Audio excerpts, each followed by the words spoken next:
बहुत वीडियो रहा सभे देखनी। अब देखी जा तनी घूमियो फिर के देखल जाओ। यह दक्षिण भारत में घूमे गइल बा आदमी के चिड़िया घर।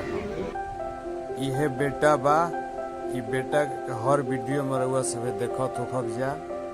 ई घूमता, एकरे जिद पर आदमी लिया गइल बा चिड़िया खाना देखावे। देखी बाघ बा और तरह तरह के जानवर बा। जितना सपरल है उतना वीडियो बनैनी है।